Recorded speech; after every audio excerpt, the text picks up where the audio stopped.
Dispute regarding American Assistance Millennium Challenge Corporation or MCC has flared up within the ruling alliance as Prime Minister Shah Bahadur Deuba has put pressure on the ruling coalition partners to move ahead with the MCC bill through the parliament. However, the ruling alliance partners have remained firm in their stance of proceeding with the MCC project only after amendment. It is said that Prime Minister Deuba is exploring several options to move forward the MCC bill, including seeking the support of main opposition CPN-UML, which could result in the breaking of the five-party alliance. Good morning, I am Bipashna Tamang and these are the headlines of the hour. Dispute regarding MCC flares up within the ruling alliance. Coordinator of MCC's study team, Chalanath Khanal, claims additional confidential documents related to MCC discovered. More than 10,000 complaints of missing persons registered in Nepal every year as per the Nepal police data. Whereabouts of more than half of the missing remain a mystery. Angry clashes between Russian and US envoys witnessed at the UN Security Council after the US called a meeting to discuss Moscow's troop build-up on its borders with Ukraine. And Nepal to clash against Mauritius in the second and final friendly match today. Nepal searching for consecutive second win in the match that kicks off at 4:45 p.m. The largest party of the ruling coalition, Nepali Congress, has appeared desperate in endorsing the Millennium Challenge Corporation MCC Nepal Compact from the parliament. However, its coalition partners have remained firm in their stance of proceeding with the project only after amendment. In such a situation, the government task force has claimed that it has discovered additional confidential documents related to MCC. Prime Minister Shah Bahadur Deuba has pressurized the ruling coalition partners for the endorsement of the MCC Nepal Compact from the parliament at the earliest and also appears in favour of sustaining the alliance. However, CPN Maoist Centre and CPN Unified Socialists do not seem prepared to endorse the MCC in its current form, but are also cautious of possible drifts in the coalition.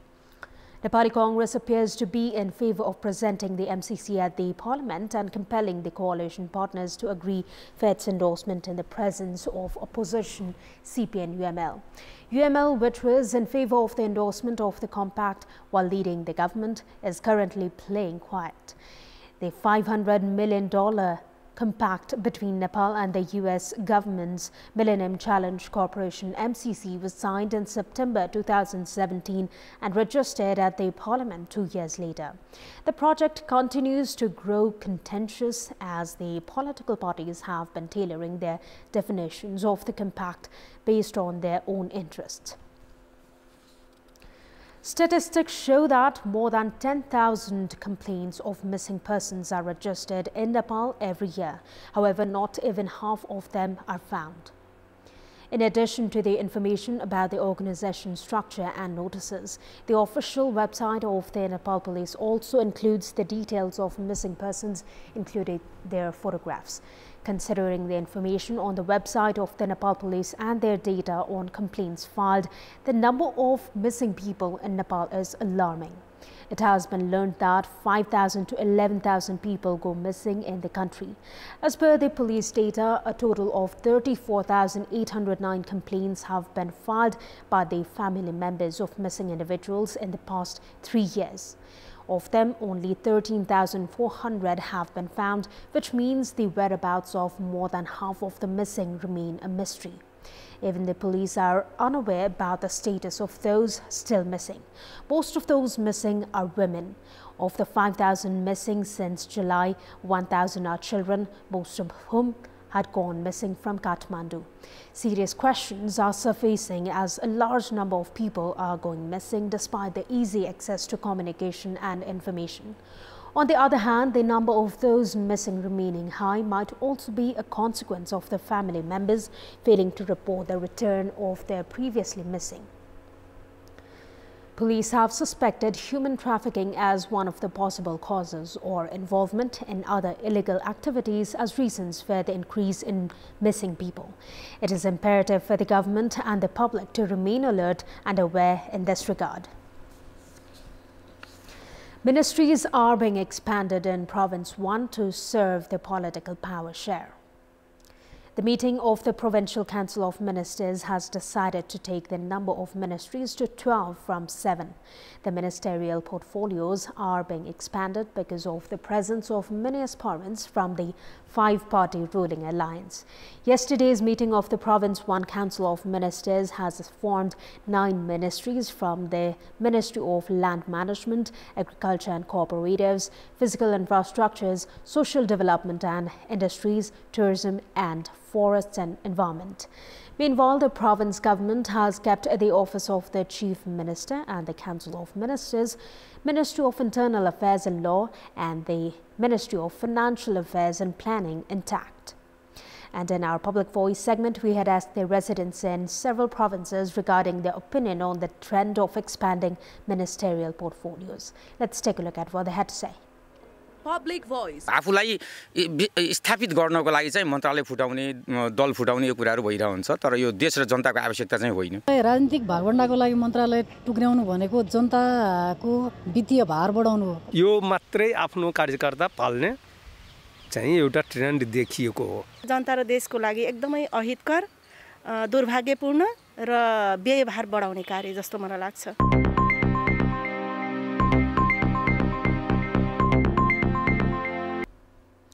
8 more COVID-19 related fatalities were confirmed in the country yesterday, taking the death toll due to coronavirus to 11,743.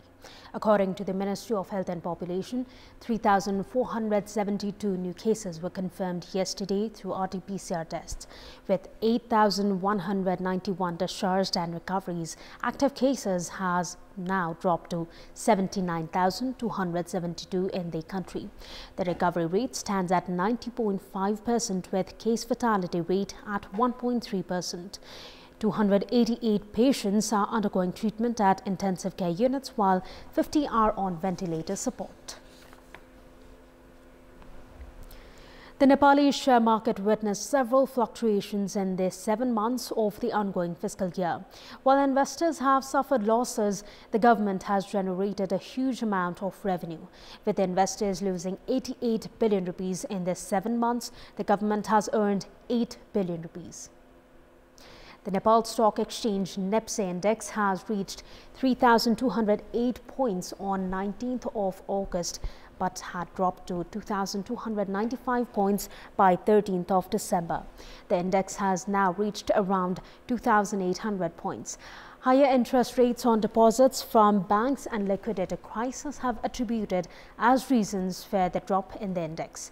With several fluctuations in the share market in the past 7 months, investors have lost 88 billion rupees, while the government has generated more than 8 billion in capital gains tax and around 270 million rupees in income tax. Income of the government in the same time period last year was at a meager 37 million rupees, meaning the government revenue from the share market has increased by a whopping 90% in these 7 months. Investors, meanwhile, have said that international practices have not been implemented in regard to the capital gains tax. The government, which has been earning a huge amount of revenue from the share market, has not prioritized the expansion and development of the market. An evident example of the government indifference is numerous hassles for companies following all required procedures for the issuance of their initial public offerings or IPOs. It's time now for the sports news. Sports news. Nepal are playing against African nation Mauritius today in their second and final friendly football match. The match that will be played at the capital's Dashrath Stadium is scheduled to kick off at 4:45 p.m. Nepal are looking to win their second consecutive match today. In the first friendly match played between the two teams at the Dashrath Stadium on Saturday, Nepal had defeated Mauritius by a solitary goal. The first half of that match was held at a goalless draw, but Bimal Kharti scored in the 55th minute to end the deadlock, and the goal turned out to be the decider. Bimal scored for the national team after a gap of 14 months.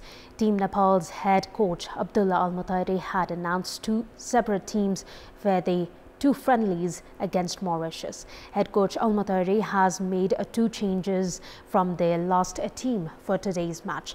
Manish Tangi and Darshan Gurung will come in for Ananta Tamang and Prashant Awasthi in today's match.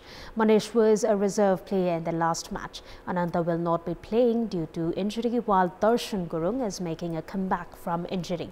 Players from the first team who are included in today's team are captain and goalkeeper Kiran Chandrung, Gautam Shrestha, Dinesh Rajbangshi, Devendra Tamang, Suman Aryal, Surajju Thakuri, Suman Lama, Tej Tamang, Sujal Shrestha, Anjan Besta, Ashish Lama and Bimal Kharti Magar. Likewise, Shatrughan Chaudhary, Pujan Uparkoti, Nabon Gurung, Subhash Gurung, Ashish Rai, Eric Pista, Sushil Rai, Prashant Awasthi, Santosh Tamang and goalkeeper Bishal Shrestha have also made it into today's team. Shatrughan Chaudhary, Ashish Rai, Nabin Gurung and Sushil Rai, who have been included in the national team for the first time, will look to make their debut today. Defender Sudeep Gurung and Akash Buddha Magar had made their debut in their first friendly on Saturday. Today's match between Nepal and Mauritius will be broadcast live on Kantipur television. At a time when the Nepali sports sector has failed to develop because of inadequate and incomplete infrastructures, the Ministry of Youth and Sports has failed to spend the budget allocated for the construction of infrastructures. The ministry has spent only 2% of their development budget so far, while the administrative expenses are 12 times high. Major sports including cricket, football, volleyball, basketball, badminton and karate do not have adequate infrastructures in Nepal. In terms of provinces, the condition of provinces other than Bagmati is in a sorry state. The construction of Mulpani Cricket Stadium and Bilchundi Stadium have remained stranded for years. The athletes are compelled to bear the brunt of such delays. In such a situation, the Ministry of Youth and Sports, assigned with the responsibility of ensuring development of sports in the country, has failed to make any contribution. The ministry was allocated 537.7 million rupees for the development of infrastructures in the current fiscal year. However, with the lapse of 6.5 months of the current fiscal year, the ministry has barely spent 2% of the amount at 10.98 million rupees. In comparison to the capital expenditure, the administrative expenses are 12 times higher. The Ministry of Youth and Sports and its departments, however, furnish different pretexts in their attempt to get away with their failure in its spending even a fraction of the budget. The situation certainly raises questions on the capabilities of the ministry and its departments. And it's time now for our segment Public Pulse, where you text us with your opinion. Public Pulse. And here's the question: what's your take on the failure to spend the budget allocated for infrastructure development in sports? Your options are option A, neglecting development works, option B, chaos in National Sports Council, and option C, corona effect. The voting is on. Type NEWS, select your option A, B or C and send it to 34001 to share your opinion with us. And that's all for the moment. Thank you for watching. Have a good day.